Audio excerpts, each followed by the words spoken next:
Welcome to the Banish Cancer channel. I'm Sarah, and today we're exploring one of the rarest and most aggressive blood cancers, acute myeloid dendritic cell leukemia. It primarily affects older adults, with more than half of patients over the age of 65, and the 5-year survival rate for this group remains below 10%. Traditional treatments like chemotherapy and stem cell transplantation can be harsh, often leaving patients with severe side effects.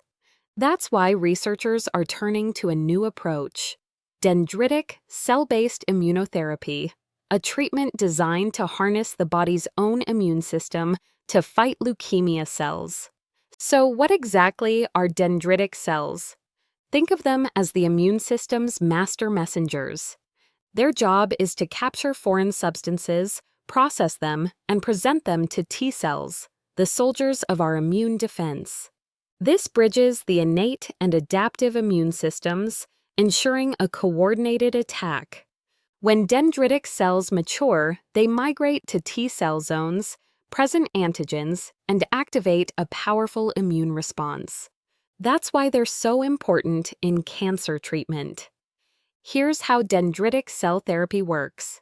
First, doctors collect dendritic cells from a patient's blood or bone marrow using a process called leukapheresis. Once collected, scientists modify these cells in the lab to make them better at recognizing leukemia. They can generate so-called killer dendritic cells, use viral vectors to boost their function, or apply molecules that improve their survival and activity. Some labs even create super dendritic cells designed for direct injection into tumor sites. After modification, the cells are reintroduced into the patient's body, either through the bloodstream or directly into tumor areas. Once back inside, they present leukemia-specific antigens to T cells, essentially waving a red flag that says, "Attack here." This activates cytotoxic T lymphocytes and natural killer cells, which then target and destroy leukemia cells. The beauty of this approach is precision. Unlike chemotherapy, which damages healthy cells along with cancer cells, dendritic cell therapy focuses the immune system on malignant cells. That means fewer side effects and a more targeted strike. Clinical trials have already shown encouraging results. In one study, patients who relapsed after a transplant and received genetically modified dendritic cells had a 3-year survival rate of nearly 49%, compared to 27% in those who got standard donor lymphocyte infusions.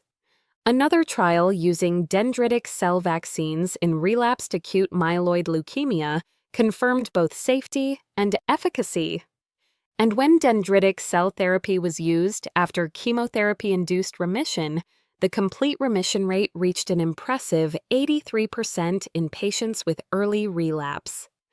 Of course, challenges remain. Leukemia cells are clever. They can suppress dendritic cells and evade detection. The tumor microenvironment often contains immunosuppressive cells that weaken the immune response. Logistically, producing dendritic cell therapy is complex. It requires multiple cell collections, precise timing, and strict tracking. And availability is still limited, especially for advanced cases where responses are often temporary. But researchers are making progress. Advances in engineering are helping scientists generate dendritic cells from different sources, like stem cells or monocytes, and even convert leukemia blasts into dendritic cells outside the body. Combination therapies are also showing promise. Pairing dendritic cell therapy with immune checkpoint inhibitors can overcome immune resistance. Combining it with chemotherapy has yielded unexpectedly high remission rates in some studies. Clinical trials are ongoing worldwide, testing dendritic cell vaccines with specific peptides like WT1 or PR1, and even combining dendritic cells with PD-1 blockade to unlock stronger immune responses. For patients, what does this mean? It means there is hope beyond the traditional playbook. While dendritic cell therapy isn't widely available yet, clinical trials are expanding, and the therapy is generally well tolerated.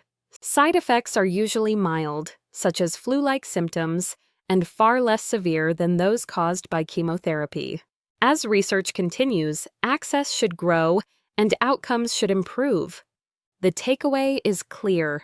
Dendritic cell therapy is not science fiction.